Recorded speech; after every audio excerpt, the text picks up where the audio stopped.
Plusieurs cas écrasés, en pile machine saisie, yon moun arrêté dans cadre yon opération la police te mené dans base 400 Maozo. On nous suivre pour plus de détails. Ou même qui peut abonner à la chaîne là, nous espérons que vous pourrez faire ça lors fin regarder vidéo ça. Merci en pile. A ou même qui te abonné à la chaîne là, n'a dit un gros merci parce que nous connaissons ou quitter un petit like pour nous avec un petit commentaire lors fin li vidéo. Mesdames et messieurs, mes nouvelles là en détail. Tout de suite après base 400 Maozo, nous pourrons regarder l'importance soupe joumou haïtien noir gagné dans pays étranger, plus précisément au Canada. On nous suit.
C'est aussi une victoire culinaire. Grâce au général Dessalines et son épouse Marie-Claire Bonheur, les esclaves peuvent enfin savourer la soupe joumou. On n'avait pas le droit de déguster la courge. Donc, lorsqu'on a pris notre indépendance, on a dit non, nous on fait une soupe avec ça vraiment pour célébrer ce qui n'était pas à nous, mais maintenant qui nous appartient, notre liberté, notre histoire, notre culture. Joumou, joumou, côté soupe là, soupe joumou, moi remets la pile côté soupe là. Depuis, la soupe joumou, c'est beaucoup plus qu'un plat. C'est devenu un symbole dans le patrimoine culinaire haïtien, comme nous le rappelle Lindsay Brun, chef et grande gagnante de ce concours culinaire. You've won Wall of Chefs. Vous êtes québécoise, vous êtes née ici. Je suis née ici. Et cette soupe-là, quand même, cette importance-là, peu Absolument. importe. Parce que dans toutes les maisons haïtiennes du monde, le 1er janvier, c'est sûr que tu manges de la soupe. C'est une tradition. On se commémore. C'est délicieux. En plus, c'est délicieux. L'ingrédient de base de cette soupe, c'est cette courge qu'on appelle giroumon. Giroumon, c'est une sorte de courge, cette espèce-là que nous trouvons en Haïti. Puis à partir, c'est vraiment l'âme de cette soupe-là. Et elle ressemble à quoi? Elle goûte quoi, cette courge-là? Elle est très sucrée, la pâte est très orangée. La courge giroumon, ou turban d'Aladin, est plutôt difficile à trouver ici.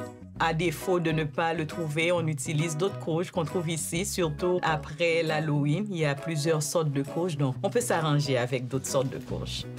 Pour nos papilles et nos pupilles, la chef Marie-France Messilas a accepté de cuisiner cette soupe traditionnelle. Vous voyez la belle couleur?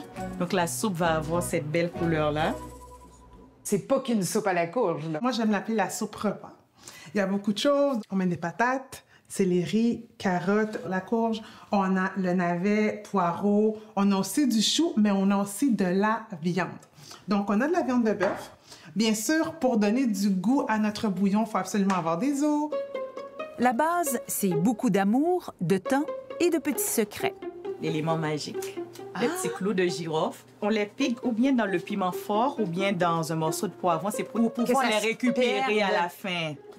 Et Et puis le fameux bouquet garni, donc avec du thym et du persil, parce qu'il y a l'orzeille qu'on met chez nous, qu'on ne trouve pas souvent ici, mais je le remplace par de la coriandre. Finalement, il y en a plus qu'un secret dans votre soupe. Bon, là, il y en a 2. Je donnerai plus. Et le secret de Lindsay? C'est très important d'assaisonner la viande. Et qu'est-ce qu'on met comme assaisonnement? Ça, c'est un peu le secret. Là. Le secret, mais ce n'est plus vraiment un secret. On utilise quelque chose qu'on appelle l'épice. Moi, j'appelle affectueusement l'assaisonnement parfait. Donc, c'est facile à faire. Tout le monde peut le faire à la maison. C'est vraiment persil, de l'ail, du thym, de l'huile, du piment, voilà, comme ceci, sel, poivre. Donc, on mélange le tout et ça va nous donner une belle couleur. Comme ça, on met aussi des poivrons. Chez nous, on lave toutes les viandes avec la lime. C'est traditionnel et on continue à le faire. Là, je vous vois préparer la soupe. C'est pas un plat vite fait, là. Non, ça prend du temps à préparer. Je vais rincer ma viande. Un des éléments qui aide à votre soupe à avoir un bon goût, c'est le bouillon. Donc la viande, on le fait bouillir avec des épices pour que ça goûte déjà très bon. Et puis le bouillon, on garde le bouillon pour mettre à l'assiette. Et encore de la lime. Là, c'est pour le goût. Ça, c'est pour le goût. Vous allez laisser mijoter ça combien de temps? Ça prend une bonne heure. Donc là, la courge est cuite. Je l'ai passée au mélangeur. Je vais mettre mon bouillon de bœuf. Je vais rajouter céleri, carottes, mon navet, le poireau. Après avoir ajouté tous mes ingrédients, je la laisse 15-20 minutes encore. C'est prêt. Quand on fait la soupe, on la fait là-dedans. Il faut absolument ça au plus gros. La vraie façon de faire haïtienne, c'est aussi cette casserole. Et il y en a qui sont encore plus grandes que ça. Ça, c'est la nôtre. Et on en fait en grande quantité parce que la soupe joumou, elle se partage. Donc, absolument, si vous en voulez, il y en aura toujours, il y en a toujours en plus. Et on veut partager notre culture parce que cette soupe-là, elle est délicieuse. En dernier lieu, je rajoute les pâtes. On peut y aller avec des spaghettis, Des vermicelles. et tout, mais on y va au goût. Comme elle est aussi symbolique, est-ce que tout le monde a la même recette? J'adore cette question. Et la beauté dans la soupe Giromont, c'est que c'est une recette de plus de 200 ans et elle n'a jamais changé de génération en génération. On mange la même soupe. Peut-être qu'il y a des gens qui vont utiliser, je sais pas moi, des vermicelles. Nous, on utilise ceci. Mais la soupe, elle est figée dans le temps. C'est vraiment la beauté. C'est générationnel. Et la bonne soupe. Et pour faire honneur à cette soupe, on sort notre plus belle vaisselle et c'est parti pour le partage. Faut bien choisir sa courge. Ça, c'est le secret premier, la réussite. Je me sens tout honorée de vous accueillir. C'est vraiment un plaisir de pouvoir partager ma belle tradition avec vous. Non seulement c'est symbolique pour rappeler l'indépendance qu'on a eue, mais c'est rassembleur, c'est familial, c'est le partage. C'est tout ça pour nous. En Haïti, le partage, ce n'est pas qu'en famille, c'est aussi dans la rue. Je peux vous offrir une petite soupe? Oui. Bonne année, hein? Oui, mais aussi. Merci, bonne année à vous, madame.